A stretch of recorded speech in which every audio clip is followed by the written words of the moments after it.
¿Ya estamos? Este es el sermón correspondiente al día del Señor, 10 de mayo del año de 2015. Y es titulado La gran dicha de los humildes. Leemos la Santa Palabra en Mateo capítulo 5, versículo 5. Esto es lo que hoy dice el Señor a su iglesia. Con reverencia nos ponemos en pie, clamamos que se abran nuestros oídos, que su palabra santa corra y sea glorificada. Leemos la palabra en el nombre del Padre, del Hijo y del Espíritu Santo. Dichosos los humildes, porque recibirán la tierra como herencia. ¿Lo pueden decir ustedes, por favor? Dichosos los humildes, porque recibirán la tierra como herencia. Palabra de Dios. Amén. Nuestro Señor, Espíritu Santo, aquí estamos. ¿Cómo podríamos nosotros penetrar en tu santa palabra si tú no nos la dieras a conocer? ¿Cómo podríamos nosotros entender algo de tu palabra si tú, quien eres su autor, no nos las explicas? Por eso suplicamos, oh Señor, Espíritu Santo del Trino Dios, tú, autor de la santa palabra, por favor, enséñanos hoy. Asiste a este tu siervo, porque como hombre yo no puedo trazar correctamente la palabra como tú lo ordenas. Por eso te pido, Señor, que seas tú dirigiendo este sermón, porque no es para mí, es para tu gloria primeramente, es para que tu iglesia sea edificada y es para que los no creyentes crean ante la predicación del Evangelio. A tu nombre sea la gloria en tu iglesia, Señor Jesucristo, por los siglos de los siglos. Amén y amén. Muy bien, hermanos. Nuevamente les digo, siéntense, pero no se pongan cómodos. Ojalá al finalizar los hermanos vengan con un puño y me digan: ¿me ofendiste? Y no soy yo, es el Señor quien nos estremece. Que hoy el Señor nos estremezca con la palabra. Retornando a las enseñanzas de las bienaventuranzas que el Señor Jesucristo nos enseña en el Sermón del Monte, hoy vamos a contemplar nuevamente la tercera bienaventuranza. Ustedes dirán: el pastor se equivocó. Ya el hermano Gustavo nos había enseñado esta bienaventuranza. Sí, es cierto. Hoy veremos nuevamente la bienaventuranza de Mateo 5:5, porque si bien recordamos, la palabra de Dios tiene solamente un significado, también debemos conocer que en la multiforme gracia de Dios, este significado puede ser visto desde diferentes perspectivas y dársele diferentes aplicaciones, porque la palabra de Dios dice de ella misma que es la misma ayer, hoy y por los siglos, pero las circunstancias son diferentes. Entonces las aplicaciones que se le dan deben ajustarse a la vivencia del cristiano, de la iglesia y aún del mundo. De tal forma que el sermón de esta mañana no va a ser otra cosa que diga el texto, sino que es complementario a la exposición que nos hizo el hermano Gustavo hace 15 días. Entonces, en el sermón de esta mañana vamos a contemplar 3 puntos acerca de esta bienaventuranza, que dice en la versión internacional: dichosos los humildes, porque recibirán la tierra como herencia. En la versión Reina Valera dice: bienaventurados los mansos, porque de ellos será la tierra. Entonces, en esta mañana vamos a ver 3 puntos de este texto. En primer lugar, veremos que es una aparente contradicción.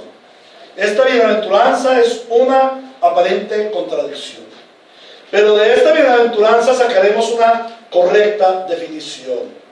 Y finalmente, esta bienaventuranza nos llevará a una segura promesa. 3 puntos. Una, aparente contradicción. Segundo, una correcta definición. Y tercero, una segura promesa. Dice el texto: dichosos los humildes.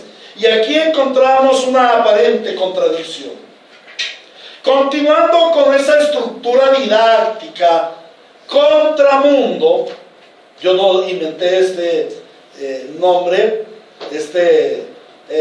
calificativo, contra mundo, contra mundum, contra el mundo. Esa es la estructura didáctica de las bienaventuranzas. A ustedes les parece que es así en el mundo, pero en el reino de los cielos no es así.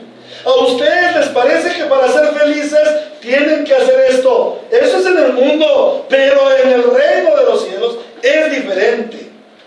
Entonces, ¿por qué el Señor no va directamente y nos dice, bueno, en el reino de los cielos los súbditos del reino son así? El Señor tiene frecuentemente una metodología de enseñanza, como es el estremecernos, el estrujarnos. Hermanos, muchas veces tenemos que ser estrujados por el Señor. No piensen que esas circunstancias que vivimos en la vida, que son difíciles, que a veces nos atormentan, no son cosas del Señor, sino que son cosas del diablo. La gran mayoría de ellas, o si no todas ellas, vienen de parte del Señor, porque Él dice: todas las cosas contribuyen para el bien de los que amamos al Señor. Esto es, aquellos que conforme a su propósito hemos sido llamados. Entonces el Señor siempre nos va a estremecer. Y aquí tenía el Señor reunidos a sus 12 discípulos, y también tenía reunido a una multitud. Y Él estremece a la multitud y les dice: miren, dichosos, bienaventurados los pobres en espíritu. ¿Cómo así que bienaventurados los pobres? No. Feliz la gente que es rica. Bienaventurados los que lloran. Y el Señor se está volviendo loco. Bienaventurados los que se ríen. Esa gente que se ríe y que se goza por todo, esos son los felices. El Señor dice: no. A ustedes les parece, y el sistema llamado mundo les ha enseñado eso. Pero en el reino de Dios, y conforme a lo que yo les enseño, es totalmente contrario. Si en el mundo los dichosos, los bienaventurados son los ricos, ¿a ustedes les parece? Esas riquezas mundanas no sirven para nada, no se las pueden llevar de esta vida. Es más aún, esas riquezas mundanas no les hace felices. Les podrá dar momentos felices, les podrá dar una fina cama, un mullido colchón, pero no les dará el sueño. Les podrá dar viandas y banquetes con grandes carnes, pero no podrán disfrutar de la comida, no disfrutan del gozo de alimentarse. Podrán tener mucho dinero y quizás emborracharse, y quizás tener lascivia, pero eso lo único que va a acarrear es una terrible desgracia. De tal forma que esas riquezas mundanales de nada valen, muchachos. Mejores son las pobrezas, esa miseria espiritual, cuando ustedes reconocen que realmente no son nada, que en esta tierra no son nada, que no tienen ni presente ni porvenir, que andan sin Dios y sin ley, y ustedes ven esa pobreza, esa precariedad tan grande, que se consideran pobres espirituales ante Dios, y claman, lloran, gimen a Él por salvación, por el amor de Dios para sus vidas. Dichosos los que lloran. ¿Por qué? Porque eso quiere decir que han comprendido su ruina espiritual. Pero los pobres en espíritu y los que lloran vienen a ser humildes. Por eso dice el Señor: dichosos los humildes. ¿Y cómo puede ser eso de que los humildes sean dichosos? Bueno, la palabra humilde usada en esta frase en el Evangelio en el idioma original, que es el griego, es una palabra que significa ser suave, ser dócil, ser manso, ser bondadoso, ser obediente, ser sumiso.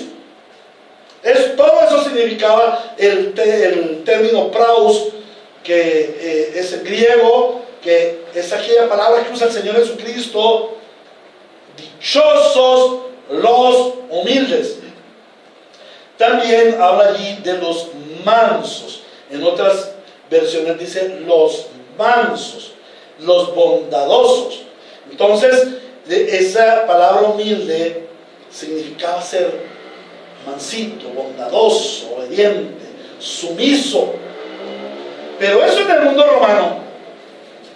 Y en el contexto social judío de la época del Señor Jesús, no podía ser. Una persona mansa, humilde, obediente a los romanos, era un enemigo de los judíos, un enemigo del reino judío. No podía ser. Eso que se dijera: bienaventurados, felices los mansos, los humildes, eso mostraba más bien que eran débiles. Eso mostraba bajeza. No podría considerarse a un judío ser suave, ser manso, ser obediente, ser sumiso a sus opresores, los romanos. ¿Y qué decir de un romano? Mucho menos. Los romanos eran por naturaleza odiosos, orgullosos, arrogantes, altivos. ¿Qué hablarle de humildad a un romano si ellos eran el imperio de la época? ¿Qué hablarle de humildad a un romano si ellos tenían el mejor ejército del mundo? ¿Qué hablarle de humildad a un romano si ellos eran los ricos de la época? No, que humildad ni que nada. Entonces, ¿a quién se dirige y por qué el Señor Jesucristo se dirige de esta forma? ¿Cómo es que el Señor habla de bienaventurados los humildes? Ahora, nosotros pensamos que, o podríamos pensar que eso se circunscribía a esa época, que ese carácter natural de ser altivo, arrogante, aguerrido, de no ser humildes, era para la época de los romanos. No. En la época de los egipcios era lo mismo. Los egipcios eran arrogantes, altivos. Su faraón era el rey del mundo, era el Dios de este mundo. Siempre, desde la entrada en pecado en el género humano, el hombre no tiene el carácter de la humildad, de la mansedumbre. La mansedumbre, cuando el Señor dice bienaventurados los humildes, bienaventurados los mansos, habla de un carácter impuesto, de un carácter impreso en la vida de una persona. Y quizás ese carácter lo pudo haber tenido en algún momento nuestro padre Adán.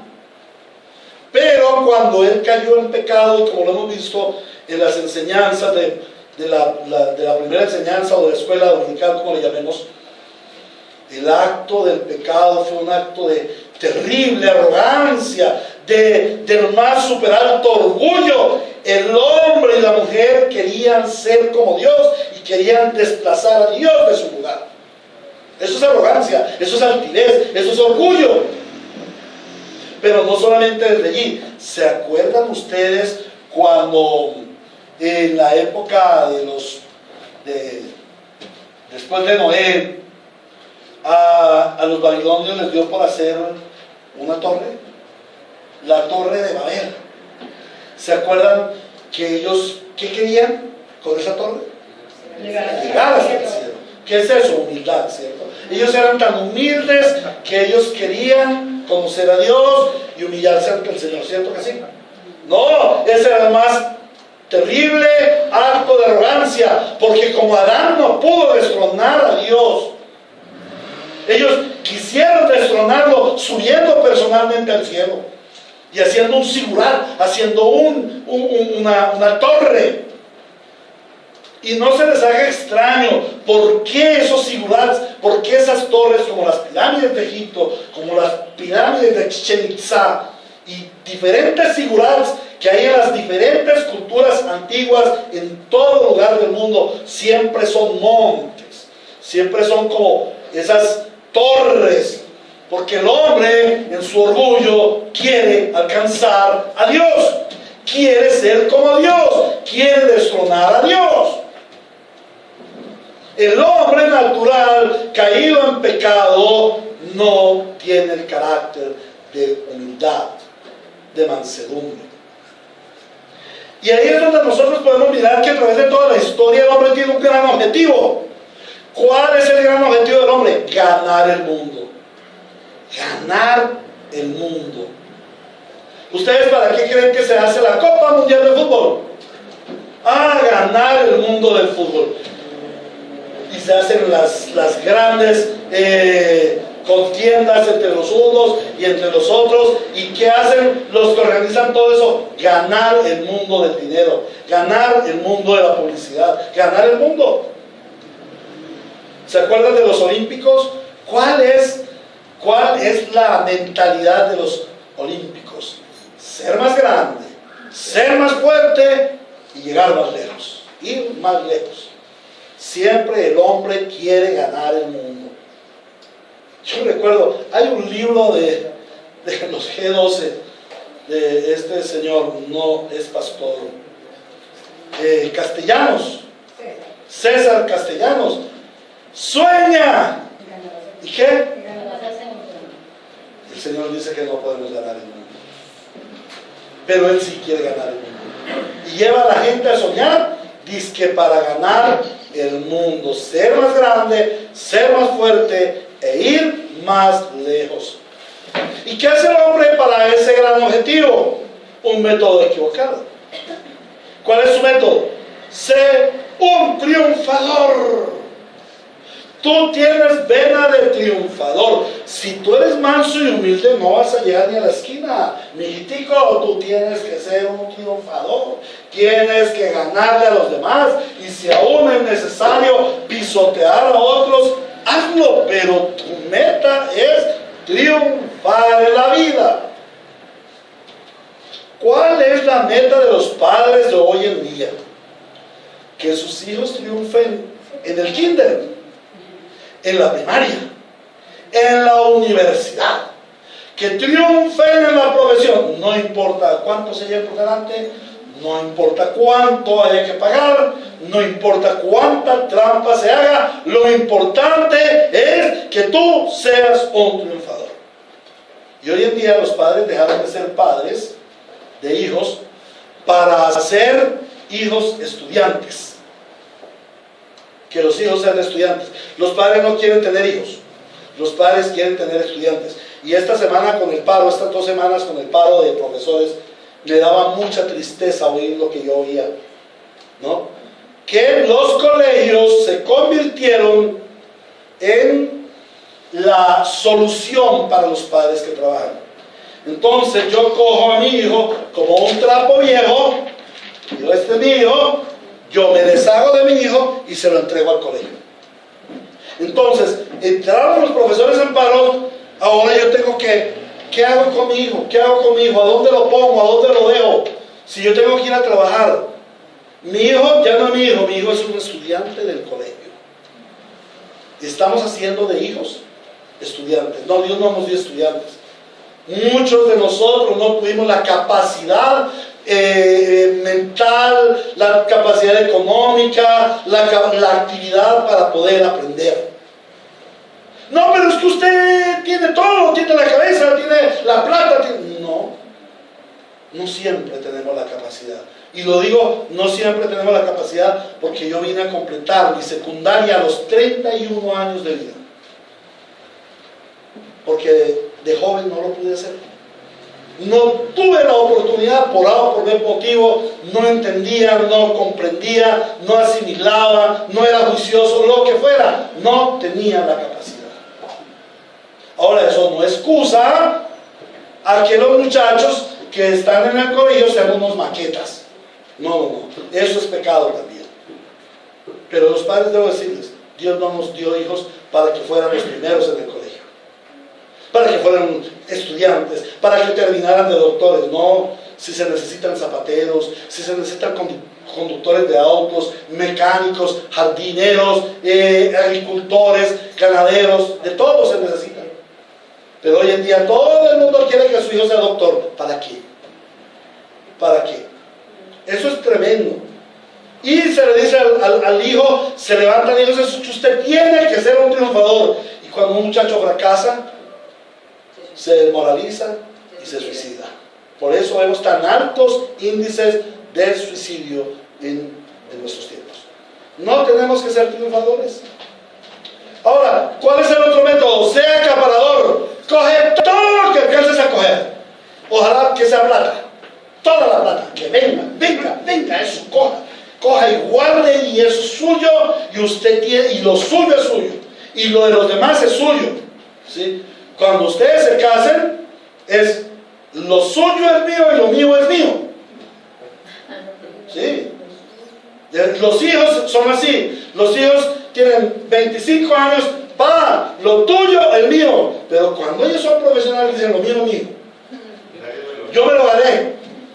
Y se olvidan de los papás que se dieron de lo suyo. Hoy que es el día de las mamás, los hijos deben honrar a sus mamás, ¿cierto? Del día que se inventaron para comerciar. Bueno, también es bueno acordarse por lo menos una vez al año de la mamá, y no regalarle una licuadora o una plancha. No, ella no sale a la calle con planchas y con lavadora, licuadora. No. Hermanos, nos han enseñado a ser acaparadores, a acaparar, aún en la iglesia. Hermano, ¿y cuántos van a su iglesia? No, 45, 40, 30 personas. Usted es un fracasado. Usted es un bobo. Mire, iglesia, eso es una iglesia de garaje. Iglesia de 200 para arriba. ¿Y cuánto gana usted? ¿Cuánto le da la iglesia? Bueno, hermano, pues a veces hay esto, a veces no. Un pastor, si no se gana 5 millones de pesos, no es pastor. ¡Wow! ¿Y qué carro tiene? No, yo tengo una patineta con motor. No, usted tiene que tener el auto del año. Si usted no tiene el auto del año, no puede andar con los pastores exitosos, con los pastores del evangelio de la prosperidad. Acapáralo. Y eso enseñan en las iglesias. Sueña y ganarás. Reclámalo y será tuyo. Dale 7 vueltas a esa casa que tanto quieres y la vas a poseer. Posee, acapara, coge las cosas, no importa si es de otro. El Señor te las da. Usted las necesita, el Señor se las da. No se preocupe. Decláralo y lo obtendrás. Esos son los métodos equivocados. También dice ser un avasallador. Pisotea a los demás. Para usted triunfar, tiene que dejar a los otros en la cola.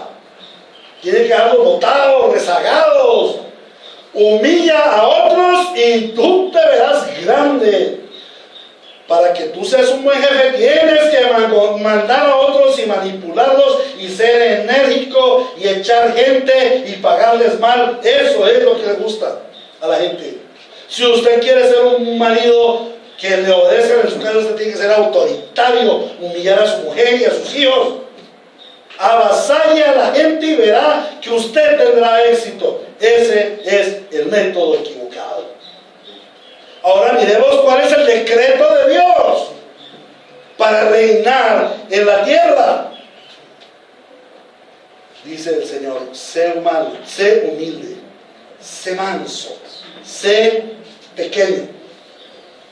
Ahora vamos a ver la correcta definición de lo que es ser humilde, ser manso, ser pequeño. ¿Qué es lo que generalmente la gente piensa acerca de los humildes? Si nosotros decimos: hey, esa persona es muy humilde, ¿en qué pensamos? En una persona pobre, en una persona que no tiene plata, en una persona que se quedó sin empleo, en una persona que vive en un barrio bajo, es una persona que hace trabajos como lavar ropa, cocinar, cosas como de manipular. También pensamos en una persona fácil de manipular. Ay, no, mire, esa muchacha es tan humilde, ella hace todo lo que usted le diga. Todo eso ¿sí? Esa es la definición de humilde. Ay, no, esos muchachos son tan humildes que ni a la escuela podían ir. Pensamos en eso, en una pobreza absoluta de las cosas de este mundo.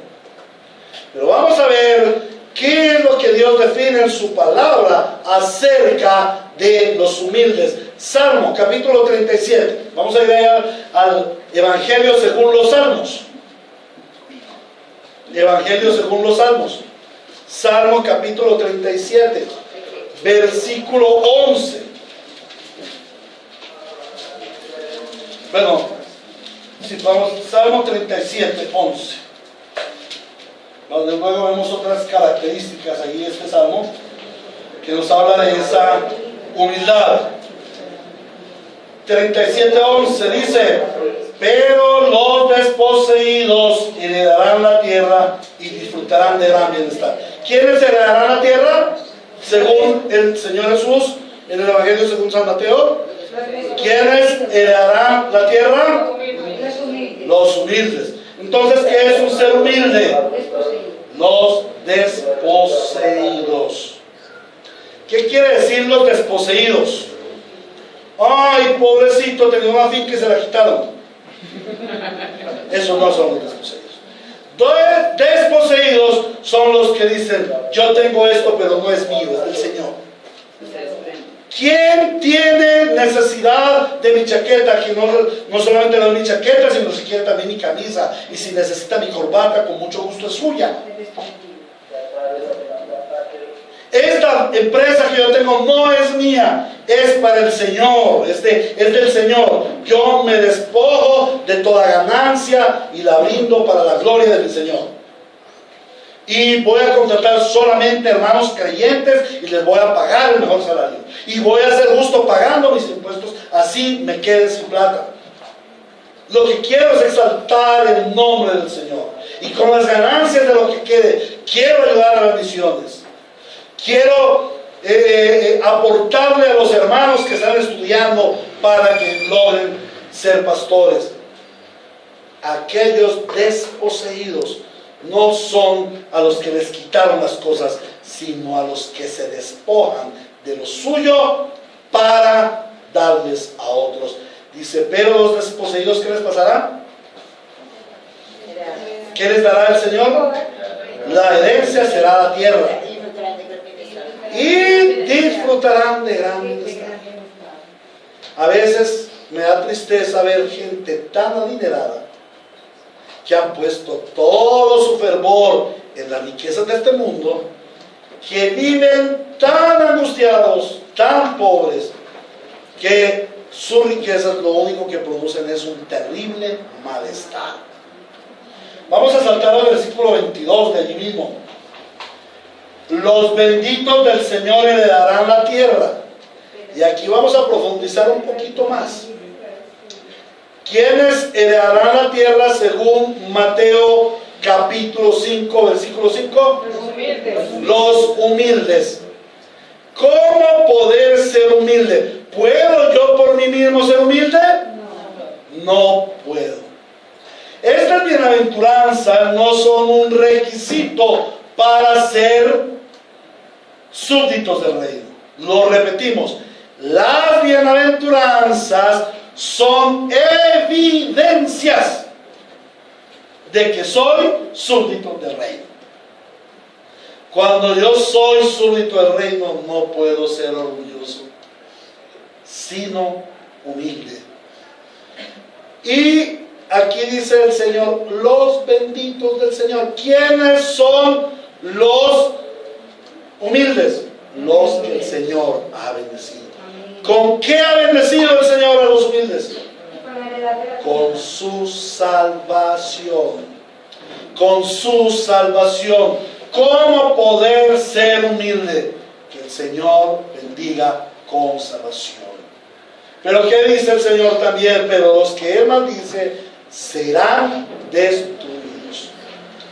Vamos al versículo 29. Otra característica de los humildes.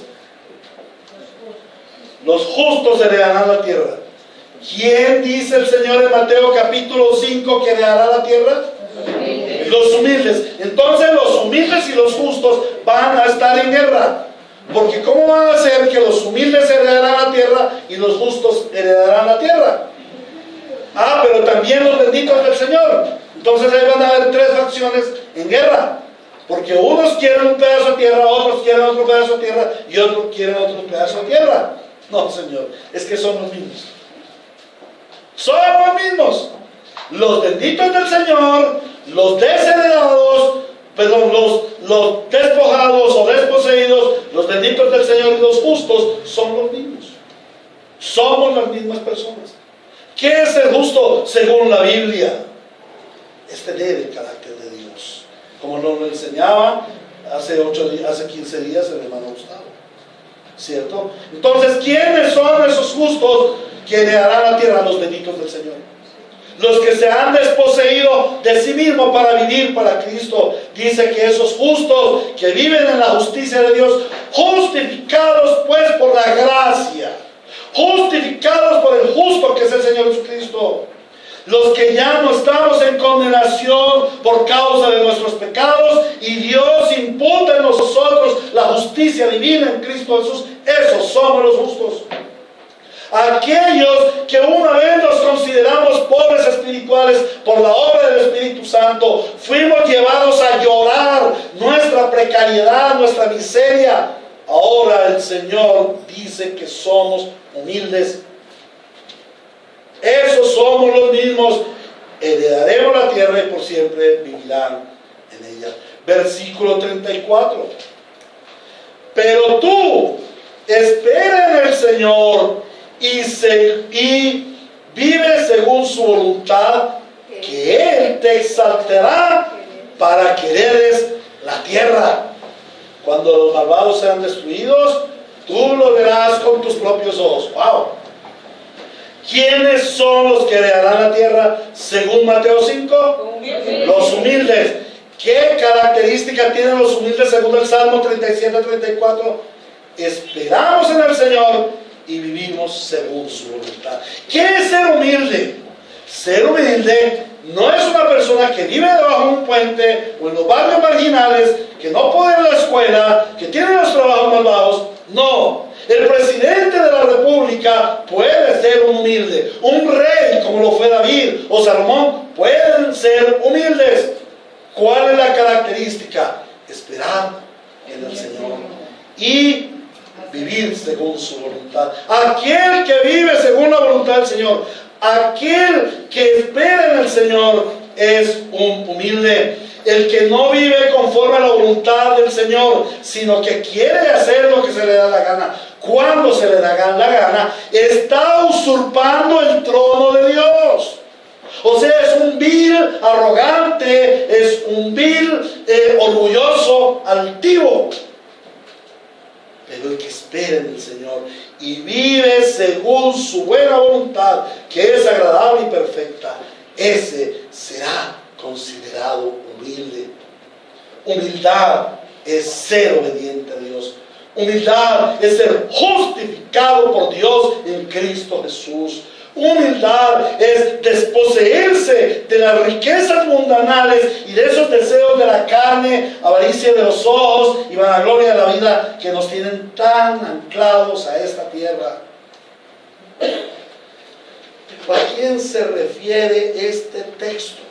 ¿A quién se refiere tanto Mateo 5:5 como el Salmo y otros lugares de la Biblia? Se refiere a Cristo, porque nuestro Señor Jesucristo es el modelo de humildad. Él es el modelo de humildad. Él es el más humilde de todos los humildes. El Señor exaltó a Moisés diciéndole que él era un hombre muy manso, el más manso de todos los hombres. ¿Pero era manso realmente Moisés? No tanto como el más manso que ha pisado la faz de la tierra. Aquel que cuando fue llevado como cordero al matadero, no abrió su boca, no dijo nada. Se enfrentó con un castigo que era injusto y lo soportó y murió por nosotros.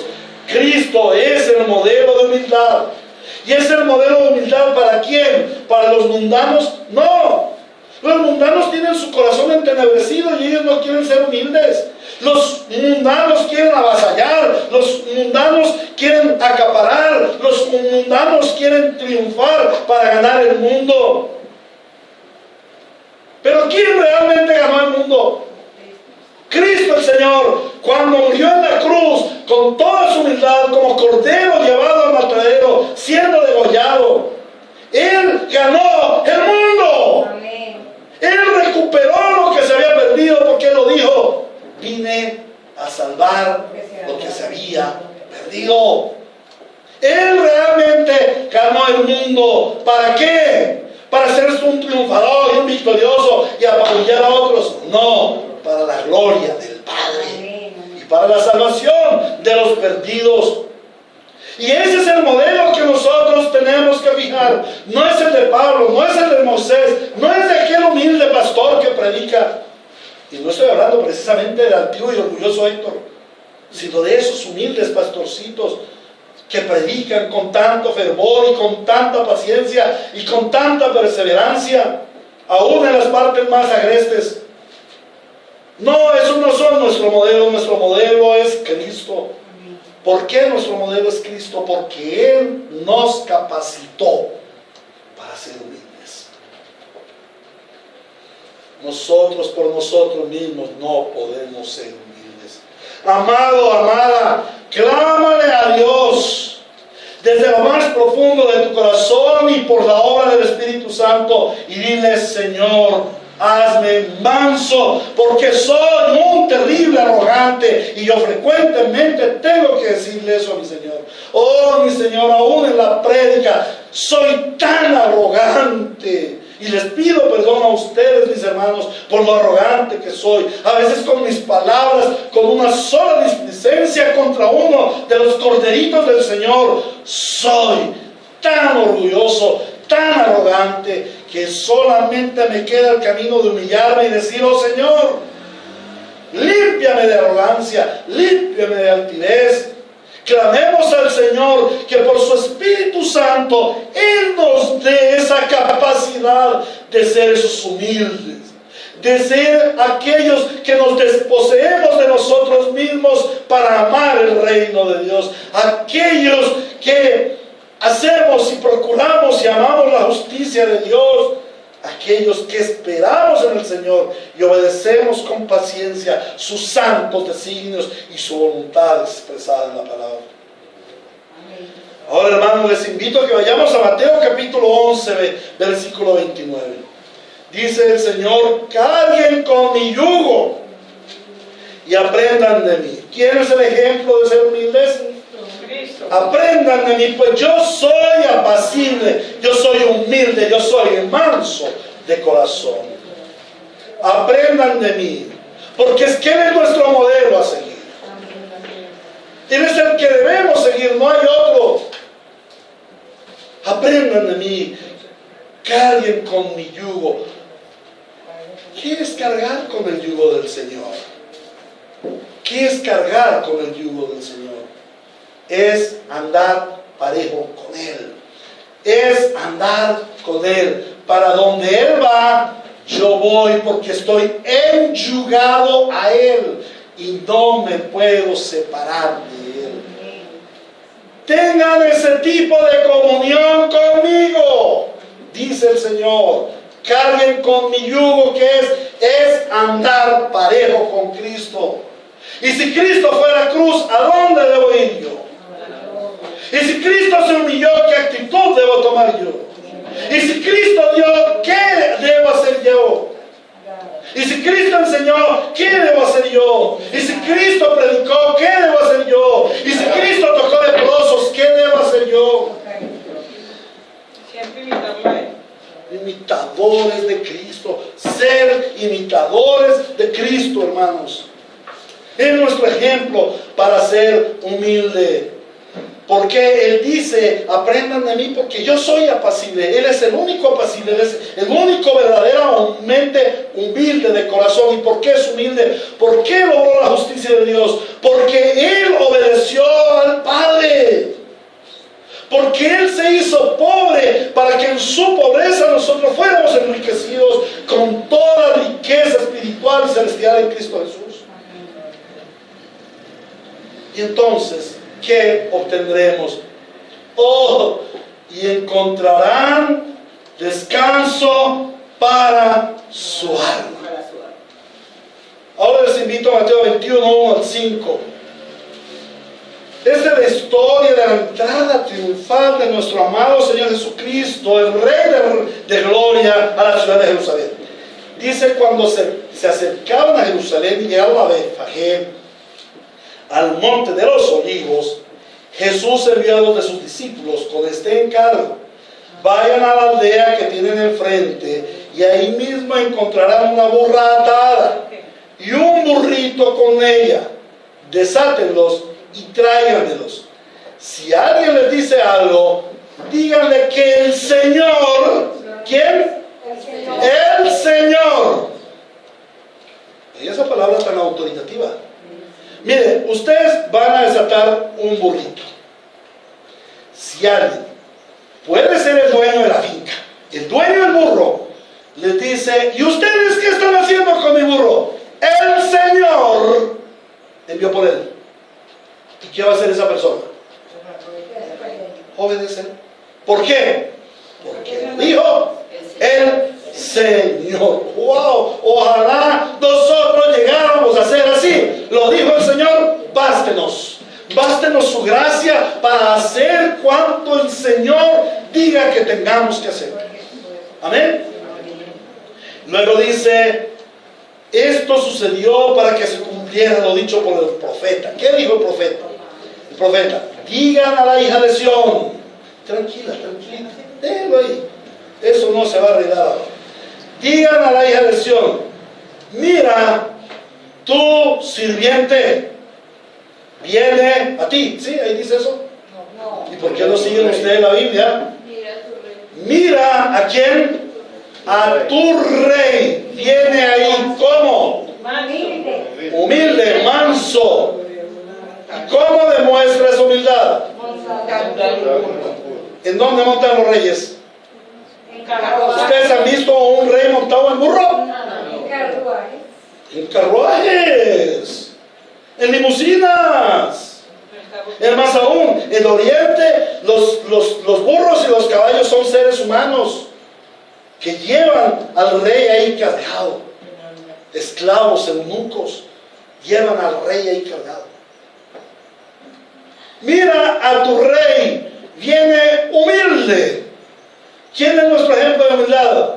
Cristo, que siendo un rey no se montó en un caballo para avasallar, no cogió una espada para ganar el mundo a punta de espada, no se formó un ejército, sino con humildad fue a la cruz, con amor fue a la cruz por nosotros. Mira a tu rey, viene a ti, humilde y montado en un burro, en un burrito, cría de una bestia de carga, o sea, lo más vil, lo más bajo, lo más humilde. Y eso fue lo que usó el Señor. ¿Para qué? Para mostrarnos su humildad, para darle cumplimiento a esta palabra que Él había dicho allá en Mateo capítulo 5, versículo 5. Bienaventurados los humildes. ¿Quién es el primer bienaventurado? El Señor Jesucristo. ¿Por qué? Porque fue humilde con toda humildad, con tan grande humildad que nosotros debemos aprender de Él. ¿Y qué le dio Dios por heredad? Pídeme y te daré por herencia a las naciones y por posesión tuya, ¿qué? ¿Los fines de qué? Toda la tierra es de Él. Aleluya. Porque fue obediente, porque fue justo, porque fue santo y humilde delante del Padre. Eso es ser humilde. Esa es la definición de ser humilde. ¿Quién es un hombre humilde entonces? Vamos a reunirlo en tres características. Ya vimos que Cristo es el modelo, pero según Dios, ¿quién es el hombre humilde? ¿Quién es un hombre humilde? Primero, aquel que tiene el carácter de Cristo, o sea, uno que ha nacido de nuevo. Segundo, el que se despoja, el que se quita de los anhelos mundanos, pasionales, pasajeros, para abrazar los anhelos espirituales, celestiales y eternos, para abrazar el reino de Dios. Y en tercer lugar, ¿quiénes son los humildes? Los que se someten a la voluntad del Señor. Esto quiere decir aquellos que obedecen su palabra. La pregunta es, ante este espejo de la palabra, tú debes juzgarte y mirarte. ¿Tengo yo el estándar de humildad que Dios demanda? ¿Soy yo ese humilde que Dios dice? La pregunta es, ¿quieres tú tener la tierra por herencia? ¿Quieres tú ser heredero de la tierra? Yo sí quiero serlo.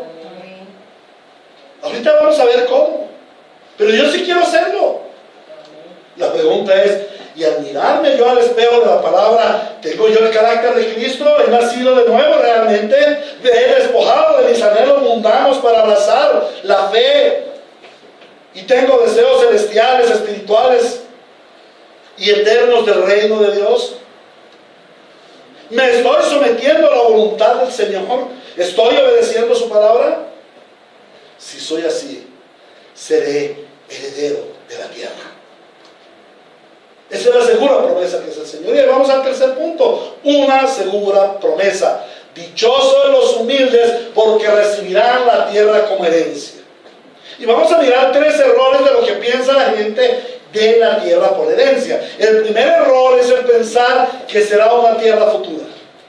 El sueño idealizado, el sueño americano. Algún día el Señor me llevará al nuevo cielo, a la nueva tierra, calles de oro, mar de cristal, puertas de joyas, tan lindo el cielo, qué lindo. Pero en esta tierra, látigo, látigo, látigo, tengo que sufrir. En esta tierra no soy más que un miserable pecador, condenado a vivir la pobreza de este mundo. Y eso de ser cristiano es muy duro, hermano, muy duro. La Biblia no nos enseña eso. Dice que Él nos hizo más vencedores en medio de aquel que nos amó. Esa promesa del Señor de recibir a la tierra por herencia no es solamente la tierra futura, pero también es el error codicioso. Si yo me humillo, el Señor me tiene que pagar con herencia de esta tierra. Entonces, como yo he sido tan humilde, el Señor me tiene que dar mucho dinero en esta tierra. Eso no es. Pero también está el error meritorio. Yo hago cosas buenas y Dios queda comprometido conmigo. Eso es lo que están enseñando los teólogos de la prosperidad. Trae a las arcas de la iglesia y verás cómo Dios queda obligado de darte la tierra por heredad. Que Él pague tus deudas, que te dé casa, que te dé carro, que te dé empresa, que te dé plata, que te dé todo. Esos son 3 falsedades o 3 errores respecto de lo que el Señor dice: recibirán la tierra como herencia. Vamos a ver la verdad bíblica respecto de qué es heredar la tierra. Primero, el Señor dice, es una herencia. ¿Qué es una herencia? Es una consecuencia, es un regalo. ¿Yo de quién recibo mi herencia? De mi padre. Si mi padre es adinerado, recibo mucho dinero. Pero si mi padre es pobre, pues recibo poco dinero. ¿Yo puedo merecerme una herencia? Yo puedo llegar a donde, digamos, Carlos Slim y decirle: don Carlos Slim, yo me puedo ganar su herencia, voy a hacer todo lo posible para ganarme una herencia suya. ¿Qué dirá Carlos Slim? ¡Loco! La herencia es de mis hijos y de nadie más. Ningún aparecido se va a llevar mi herencia. Dios me libre. La herencia es dada del padre a su hijo. ¿Quién es su hijo? Cristo. La herencia no es mía, la herencia es del Hijo. Pero el Hijo, en su gran amor y su bondad, nos comparte su heredad. No puede ser un propósito del creyente: voy a ser humilde para ganarme mi herencia. No te puedes ganar la herencia. Es una heredad dada por el Padre. Es una consecuencia. Es una heredad compartida por el Hijo de Dios. Es una consecuencia. ¿Para quiénes? Para aquellos que somos su pueblo escogido. En segundo lugar, es una herencia para disfrutar en esta vida y en la venidera. Mateo capítulo 6, 33 dice: más bien busquen primeramente el reino de Dios y su justicia, y en el cielo recibirán grandes bendiciones. ¿Dice eso? No, la palabra dice: y todas estas cosas les van a ser añadidas. Busquen el reino de Dios y las cosas en la tierra se les regalarán. Isaías 26:3, el Señor dice: al de carácter firme lo guardarás en perfecta paz, porque en ti confía. El Señor guardará en completa paz a aquel cuyo pensamiento en ti persevera, porque en ti confía.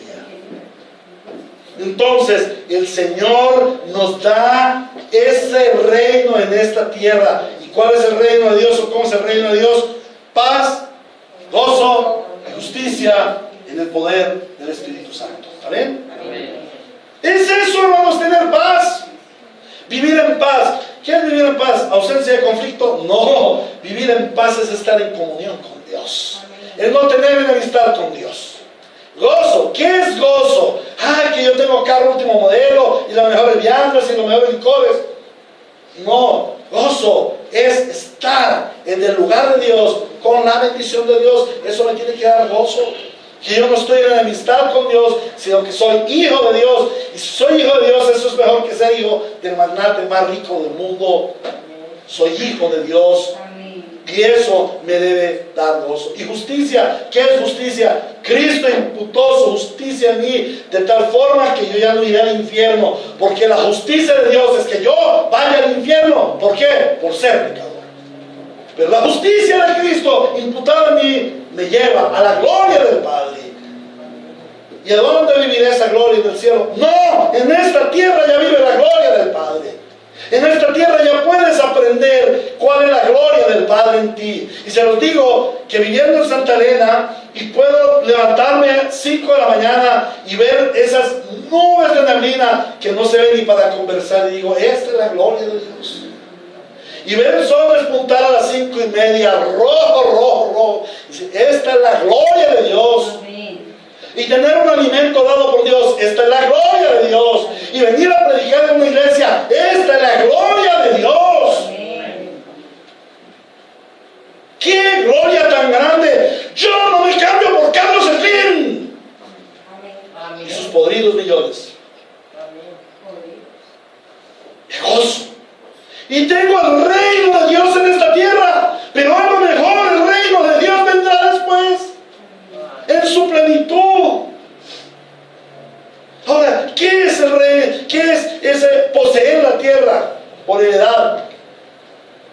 Cuando yo me despojo de toda codicia, heredo la tierra. Hay una historia de un niño que fue, el papá lo llevó a una familia pobre para que viera cuáles riquezas tenía en su casa y aprendiera a valorar las riquezas de que le daba a su papá. Entonces, cuando fue y lo recogió, le dijo: ¿qué, mijo? ¿Cómo la vio? He vivido los mejores días de mi vida. En la casa nosotros nos divertimos con un cochino televisor, perdiendo el tiempo. Con esta gente disfrutamos viendo la naturaleza, las maravillas de Dios, el salir del sol, la salida de la luna. Nos acostamos temprano. En nuestra casa vamos al supermercado y compramos cosas y las cocinan. Aquí disfrutamos de comer en olla de barro, en fogón de leña, con los más exquisitos sabores naturales de la comida. Allá en la ciudad, ese smog, esa mal olor a toda hora, los carros expeliendo gas carbónico. Aquí respiramos el aire puro. Esto es mejor. A veces tenemos en tan alto valor las riquezas de este mundo. Pero qué lindo es cuando nos despojamos de esas riquezas y podemos vivir de la gracia de Dios.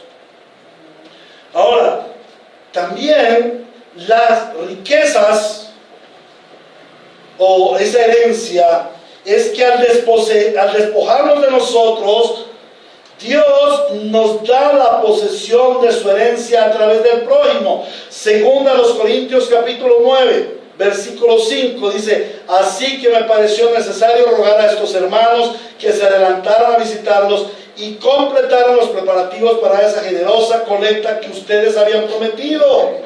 Entonces estará lista como una ofrenda generosa y no como una tacañería. Aquí el apóstol Pablo está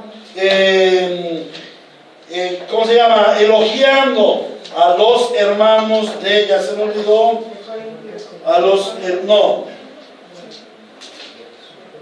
estamos en 2 Corintios 9:5.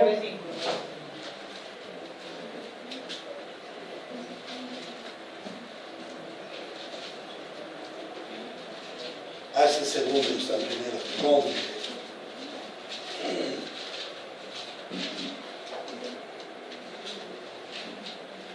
Los macedonios, está elogiando a los macedonios. Ahora vamos a Filipenses 4:14 al 20. Dice: sin embargo, han hecho bien en participar conmigo en mi angustia. Y ustedes mismos, filipenses, saben que en el principio de la obra del Evangelio, cuando salí de Macedonia, ninguna iglesia participó conmigo en mis ingresos y gastos, excepto ustedes. Incluso a Tesalónica me enviaron ayuda una y otra vez para suplir mis necesidades.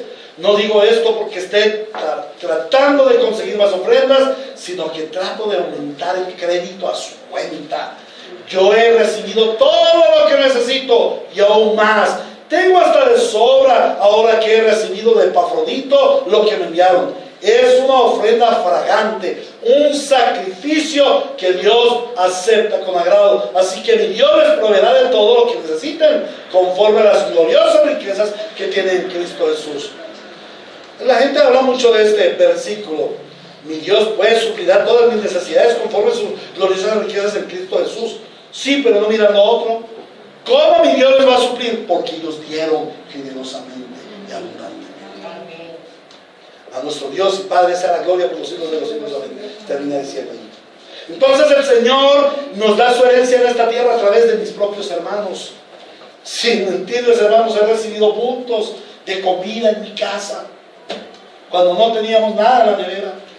Hemos recibido vestidos traídos desde Estados Unidos, desde República Dominicana, para su siervo, hermanos. En cierta ocasión llegó alguien y me dijo: mire, camine, vamos a un lugar y pida 5 mudas de ropa para su esposa, para sus hijos y para usted, de cabeza a pies. El Señor se encarga a través de nuestros hermanos de suplir nuestras necesidades cuando nosotros nos despojamos de nosotros. Ahora, al poseer la herencia, disfruta de todo lo que tiene. Dice Filipenses 4:11 al 13: no digo esto porque esté necesitado, pues he aprendido a estar satisfecho en cualquier situación en que me encuentre. Sé lo que es vivir en la pobreza y lo que es vivir en la abundancia. No me importa, he aprendido a vivir en todas y cada una de las circunstancias, tanto a quedar saciado como a pasar hambre, a tener de sobra como a sufrir escasez. Todo lo puedo en Cristo que me fortalece. Amén. Entonces sí es una herencia para esta tierra, y poseemos la herencia en esta tierra, pero también es una herencia absoluta para la vida eterna. Y no voy a hablar yo de las promesas gloriosas de la herencia celestial, pero ¿qué dice el Señor al respecto? Apocalipsis 21:1 al 7. Después vi un cielo nuevo y una tierra nueva, porque el primer cielo y la primera tierra habían dejado de existir, lo mismo que el mar. ¿Qué había dejado de existir? El primer cielo y la primera tierra. ¿Qué característica tenía la primera tierra? Sumida en el pecado. Ya había dejado de existir. Lo mismo que el mar. ¿Qué había dejado de existir? ¿Qué significa el mar? El mar significa todas las tribulaciones de esta tierra, los sufrimientos, las cosas agrestes.